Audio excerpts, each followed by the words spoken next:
Hello everyone. போலி பத்திரப்பதிவுகளை ரத்து செய்யக்கூடிய அதிகாரத்தை மாவட்ட பதிவாளர்களுக்கு இந்த பத்திரப்பதிவு சட்டம் இருக்கு இல்லைங்களா, இதுல ஒரு சட்டப்பிரிவு பிரிவு 77A அப்படின்னு கொண்டு வந்து மாவட்ட பதிவாளர்களுக்கு முழு உரிமையும் தமிழக அரசு கொடுத்திருந்தாங்க. இந்த பிரிவை எதிர்த்து உயர் நீதிமன்றத்துல பல்வேறு வகையான வழக்குகள்லாம் தொடரப்பட்டுச்சு. அந்த வழக்குகள் எல்லாம் சேர்த்தி இன்று பாத்தீங்கன்னா SS சுந்தர் மற்றும் N செந்தில்குமார் ஜஸ்டிஸ் இவர்களுடைய அவையில இந்த வழக்கு விசாரணைக்கு வந்தது.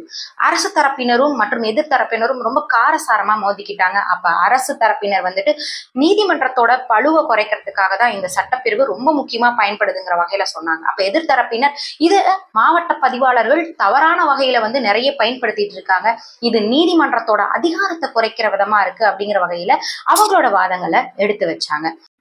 இப்பேற்பட்ட சூழ்நிலையில 2 பேருடைய வாதங்களையும் கேட்ட நீதிபதி அவர்கள் என்ன முடிவு எடுத்திருக்காங்கன்னா, சட்டப்பிரிவு 77A அப்படிங்கிறது அரசியலமைப்பு சட்டத்திற்கு முரணானதும், இனிமே எந்த ஒரு பதிவாளர்களும் போர்ஜரி டாக்குமெண்ட்டை ரத்து செய்வதற்கான உரிமை இல்லை, இதற்கு முன்னாடி நீங்க கொடுத்திருக்கக்கூடிய உத்தரவு அத்தனையுமே நாங்க ரத்து செய்யறோங்கிற வகையில அதிரடியா ஒரு தீர்ப்பை கொடுத்திருக்கிறாங்க உயர் நீதிமன்ற நீதிபதிகள்.